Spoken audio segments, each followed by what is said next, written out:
Reka mbasuhuze kandi mbifurize kugira ibihe byiza mwebwe mudukurikiye muri hirya no hino mu bice bitandukanye mu Rwanda no hanze y'igihugu cy'u Rwanda.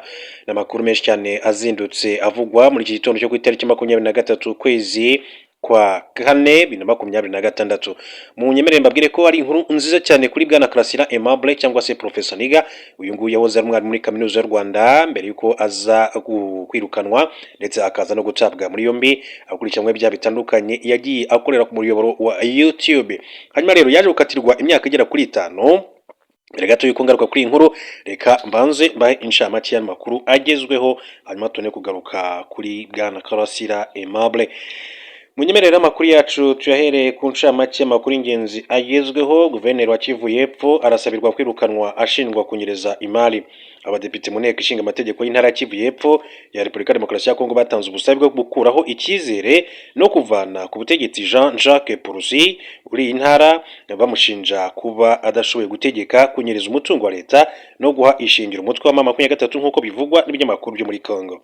Intara ya Kivu y'Epfo imaze umwaka urenga irimo intambara hagati y'ingabo za leta n'umutwe wa AFC/M23 ugenzura ibice by'intara n'umujyi wa Bukavu wahoze ari umurwa mukuru w'intara. Ubutegetsi bwa leta muri intara bwimukiye mu mujyi wa Uvira. Jean-Jacques Purusi ntacyo aravuga ku birego ashinjwa nabo abadepite bifuza ko akorwa icyizere. BBC yamusabye kugira icyo abivugaho mbere yumvikanye kenshi yamagana umutwe wa M23. Ibinyamakuru muri Kongo bivuga ko inyandiko isaba ko Jean-Jacques Purusi akorwa icyizere yashyizweho umukono n'abadepite 19 bakuriwe na Jean Karume Bahige uhagarariye teritwari ya Mwenga. Intara akuriye igice kinini cyayo kiragenzurwa n'ubutegetsi bwa leta mu gihe ibice bya teritwari za Karihe, Kabale, ikirwa cya Ijwi n'ibice bya Warungu bigenzurwa n'inyeshyamba za M23. Ibice bya teritwari ya Fizi nka Minembwe na Mikenke mu mezi ashize byakomeje kuba isibaniro ry'imirwano n'ibitero by'indege za drone mu gihe ingabo za leta zishaka kwisubiza agace ka Minembwe kagenzurwa n'abarwanyi batwirwaneho bakorana na M23. Leta ya Zambia yigaruriye ikiziga cyohoze ari umukuru w'igihugu mu mpari zo kumugarukana mu gihugu. Leta ya Zambia yatangaje ko yafashe ikiziga cyohoze ari umukuru w'igihugu Edgar Lungu yapfiriye muri Afurika y'Epfo mezi 10 aheze naho umuryango wiwe utavyifuza. Ibi ni igice gishasha cyo kutumvikana ku bijyanye n'ivyo icyo kiziga cyakorerwa inyuma yo kutumvikana kuva kera hagati ya Lungu n'uwamusubiriye ku butegetsi Perezida Hakainde Hichilema. Leta ivuga ko kubera ko Edgar Lungu yari yarigeze kuba umukuru w'igihugu akwiye guhabwa icubahiro cy'igihugu no guhambwa hamwe n'abandi bakuru b'ibihugu mu kibanza cabigenewe kiri Lusaka umurwa mukuru wa Zambia. Ariko umuryango wa Lungu wo wifuza ko iyo hambwa mu buryo bw'umuryango gusa inyuma yuko ibiganiro wari ufitanye na leta ku bijyanye no gutegura amaziko byarangiye atamwumvikano ubashitseko. Ariko mu kwezi k'umunani umwaka uheze sentare yo muri Afurika y'Epfo yafashe ingingo ivuga ko leta ya Zambia ishobora gusubiza ikiziga mu gihugu ciwe. Naho umuryango wiwe waciye kandi wuguruza kuri iyo ngingo, ico kiziga cazanywe inyuma yuko uwo muryango unaniwe kubandanya urubanza rwawo muri sentare y'iyunguruzo nk'uko vyatangajwe n'umushikiramanza mukuru wa Zambia witwa Muliro Kabesha. Mu kiganiro cyo kwa gatatu ku mugoroba kuri chaîne ya YouTube yo muri Zambia, Make Bizuru umuvugizi w'umuryango wa Lungu yahakanye ko igihe cyo kunguruza carangiye, avuga ko inzira nyayo yakurikijwe n'amategeko. Iran ivuga ko bidashoboka gufungura umuhora wa Hormuz mu gihe kandi kuzibira kwa Amerika gukomeje. Mohamed Baheli Haribaf ni intumwa nkuru ya Iran mu biganiro na Amerika yavuze ko bidashoboka kongera gufungura umuhora wa Hormuz hashingiwe ku kurenga ku gahinge kose kagaragara. Yavuze ko uko kurenga ku gahinge kurimo n'ibizibira ry'amato rikorwa na Amerika ku byambu bya Iran. Avuga ko ibyo bingana n'ishimutwa ry'ubukungu bw'isi ndetse no kuba gashoza ntambara bikorwa na Israel ahantu hose. Mu gisa nko gukomoza kuri Amerika na Israel, Haribaf yatangaje ku rubuga nkoranyambaga rwa X ko ntibageze ku ntego zabo binyuze mu bushotoranyi bwa gisirikare, ntibazanazigeraho binyuze mu gukangata. Inzira imwe kandi ishoboka yo gukurikira ni ukwemera uburenganzira bw'abanya-Iran. Byibazwaga ko Haribafu yari kugirana ibiganiro na Vice President wa Amerika JD Vance muri Pakistan muri cyumweru, ariko ntibiratangira. Mu ijoro ryo kwa kabiri, Perezida wa Amerika Donald Trump yatangaje iyongerwa ry'agahenge hagati ya Amerika na Iran kari kitezwe kurangira kwa gatatu. Mu gitondo cyo kwa gatatu, Iran yavuze ko yafashe amato abiri y'imizigo mu muhora wa Hormuz. Reka rero tugiye kuri bwana Karasira Aimable, nkuko nari nabibabwiye, yahoze ari umwarimu muri kaminuza y'igihugu y'u Rwanda, aza gutabwa muri mbere, ariko yari baje kwirukanwa na kaminuza bishingiye ku myitwarire ye. Reka mbabwire ko uyu Karasira Aimable rero yari amaze igihe kitari gito afungiye mu igororero rya Nyarugenge. Ubushinjacyaha bwari buherutse kandi kujurira igihano cyakatiwe Karasira Aimable hari ku itariki ya 12 ukwezi kwa 11 2025.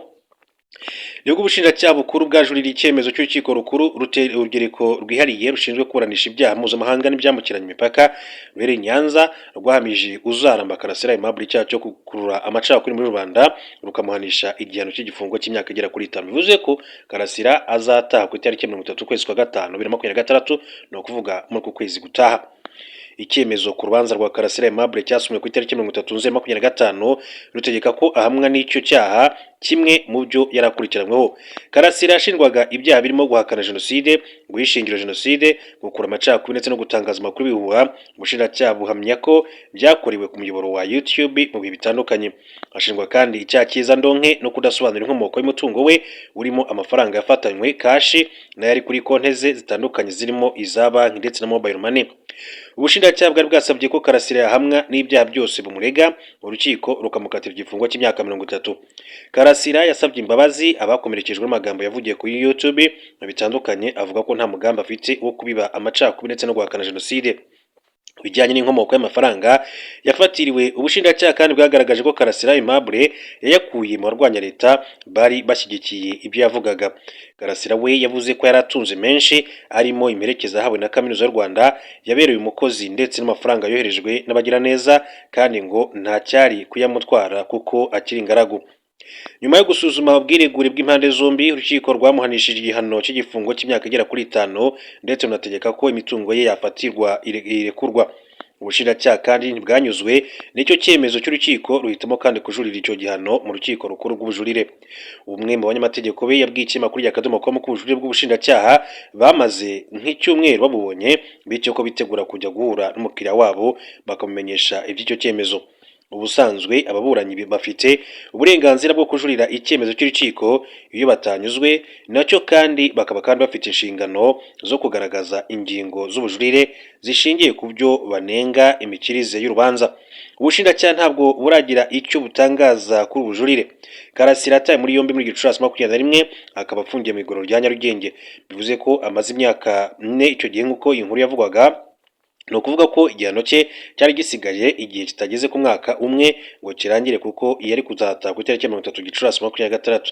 N'ubundi niba nta gihindutse azataha kuri iyo tariki. Reka duhindure ingingo tuve kuri bwana Karasira Aimable turebe n'andi makuru atandukanye akomeje kugenda avugwa. Reka amakuru yacu akomeje kuri inkuru mbabwire ko abagore 8 bo muri Iran bakuriweho igihano cyo kwicwa bisabwe na Trump. Donald Trump yatangaje ko ku busabe bwe abagore 8 bagize uruhare mu bikorwa byo kwigaragambiriza igiciro cy'ubuzima cyari gikomeje gutumbagira muri Iran, bikemezwa ko bazicwa bakuriweho icyo gihano. Tariki ya 21 Mata 2026 nibwo Trump yari yasabye ubutegetsi bwa Iran ko bwareka kwica abagore, ndetse akagaragaza ko biri mu bizashingirwaho mu kuganira ku buryo intambara yahagarikwa.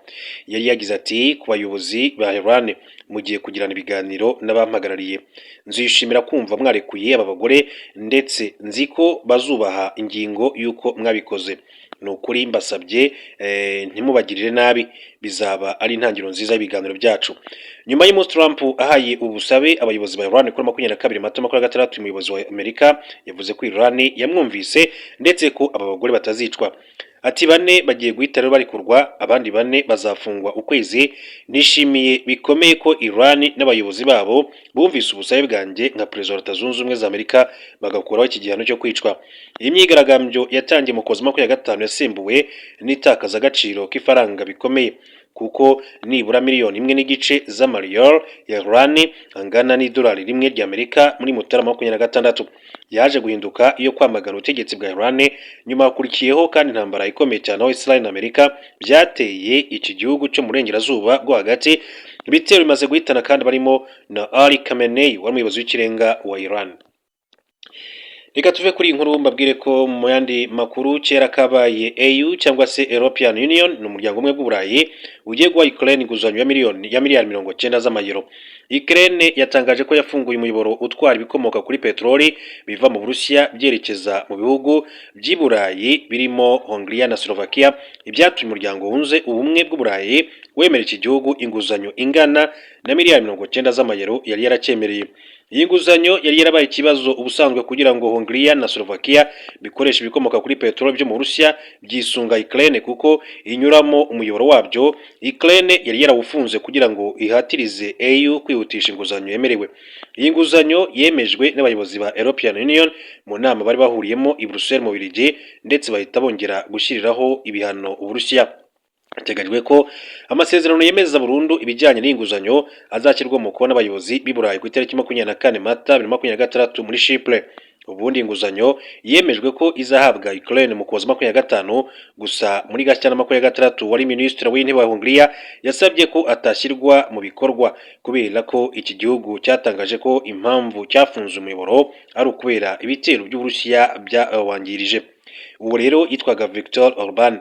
Icyo gihe Viktor Orban yasabaga ko mbere yuko Ukraine ihabwa inguzanyo ikwiriye kongera kandi gufungura umuyoboro unyuzwamo ibikomoka kuri peteroli biva mu Burusiya bijya i Burayi. Gusa kuri 22 Mata nibwo abayobozi ba Ukraine babwiye abo muri Hongria na Slovakia ko bongeye gufungura uyu muyoboro nyuma y'amasaha make ibihugu by'Iburayi byemeje ko izahabwa inguzanyo ya miliyari 90 z'amayero.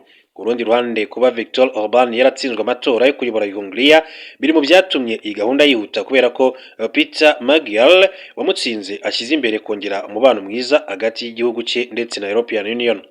Umuyobozi ushinzwe ububanyi n'amahanga n'umutekano mu muryango umwe bw'Uburayi yitwa Kaja Kallas yavuze ko inguzanyo Ukraine ikeneye cyane mu guhangana n'Uburusiya. Ati Ukraine ikeneye inguzanyo ndetse n'ikimenyetso cy'uko Uburusiya kandi budashobora kuyitsinda. Kuva intambara Ukraine n'Uburusiya yatangira muri 2022, European Union imaze guha rero iki gihugu arenga miliyari 95 z'amayero mu kuyifasha guhangana n'ibitero Uburusiya bukomeza kuyigabaho. Mu yandi makuru reka duce mu gihugu cy'u Burundi babwire ko Perezida Evariste Ndayishimiye yagaragaje ko amatora ahombye Burundi. Perezida Evariste Ndayishimiye w'u Burundi yatangaje ko amatora ahombya igihugu kandi ko amafaranga ashorwamo yakaba yifashishwa mu bikorwa byo guteza imbere abaturage. Ubwo yatangizaga ibikorwa byo guhugura abaturage ku matora ateganyijwe mu 2027 byabereye muri stade Ingoma mu ntara ya Gitega, yavuze ko yaganiriye n'umuyobozi wa komisiyo y'amatora Seni amubwira ko amatora ahenda cyane. Ndayishimiye yagize ati nahoze mvugana n'umuyobora Seni yambwiye ko amafaranga ateganyijwe habaye itora rimwe arenga miliyari 80, nsanga izo miliyari twashobora kandi kuzubakisha kuri buri komine amacumbi y'abanyeshuri. Uyu mukuru w'igihugu yavuze ko abarundi kandi bagiye inama bakanzura ko bagomba kandi gutorera ku rwego rw'umudugudu ayo mafaranga yakoreshwa mu bikorwa byo guteza imbere Burundi. Ati none nk'ubu twigira inama twese tugakorera ku mudugudu ayo mafaranga agakora muri uwo mugambi nta kintu cyakwiyongera ati kwazaza ho Burundi. Yabwiye abarundi bateraniye muri stade ko mu bihugu byateye imbere hatabaho amatora kenshi kuko nta kindi afasha keretse guhindagura inzego zakabaye zubaka iterambere rirambye. Perezida Evariste Ndayishimiye yatangaje ko bitandukanye n'ahandi aho abantu kandi batorera mu bwihugiko buba buri kuri site z'itora zateganyijwe, abarundi bo batora ku mugaragaro kuko ntacyo bikanga. Muri 2027 mu Burundi haza amatora y'umukuru w'igihugu, byitezwe ko Perezida Ndayishimiye umaze imyaka hafi 6 ku butegetsi azongera guhatana ahagarara ishyaka rya CNDD-FDD cyangwa se umugambwe wa CNDD-FDD. Reka makuru yacu kandi yakomeze kuri mwebwe ko Amerika yisunze Ukraine mu gukumira ibitero bya drone za Iran. Igisirikare cya Leta Zunze Ubumwe za Amerika cyatangiye gukoresha ikoranabuhanga rya Ukraine ryifashishwa mu guhangana n'ibitero by'indege zitagira abapilote nyuma y'uko bikomeje kandi kwibasira ibirindiro byacyo muri Arabia Saudite. Ibi byatangajwe n'abantu batanu bazi ibijyanye n'iki kibazo, aho bavuze ko hashize ibyumweru Amerika itangiye gukoresha ikoranabuhanga rya Ukraine ryifashishwa mu guhangana n'ibitero bya drone. Iri koranabuhanga bari kurikoresha mu birindiro by'igisirikare cya Amerika biherereye muri Arabia Saudite bya Prince Sultan Air Base biri mu birometero 640 uvuye kuri Iran. Ibirindiro byakunze kwibasirwa na Iran ihimura ku byo Amerika kandi na Israel bigabaho bikangiza indege zirimo inyubako zaho ndetse n'ababayo. Kuba Amerika itangiye kwifashisha ikoranabuhanga rya Sky Map rya Ukraine ryifashishwa mu guhangana n'ibitero bya drone byerekana ko igisirikare cy'iki gihugu kimaze gutera imbere mu bijyanye no kwirinda ibi bitero kubera kimaze imyaka 4 gihanganye n'Uburusiya. Abayobozi b'igisirikare cya Ukraine baheruka kandi gusura ibirindiro mu rwego rwo kwigisha abasirikare b'Amerika uburyo bakoresha ikoranabuhanga rya Sky Map mu gutahura ibitero bya Iran byifashisha drone za Shahid, ubundi zabona izoherejwe hakoherezwa izindi zijya kuzisenya. Ibi bije nyuma y'ukwezi Perezida wa Ukraine Volodymyr Zelensky yemerera ubufasha Amerika mu guhangana n'ibitero bya Iran, gusa Donald Trump yahise abyamaganira kure.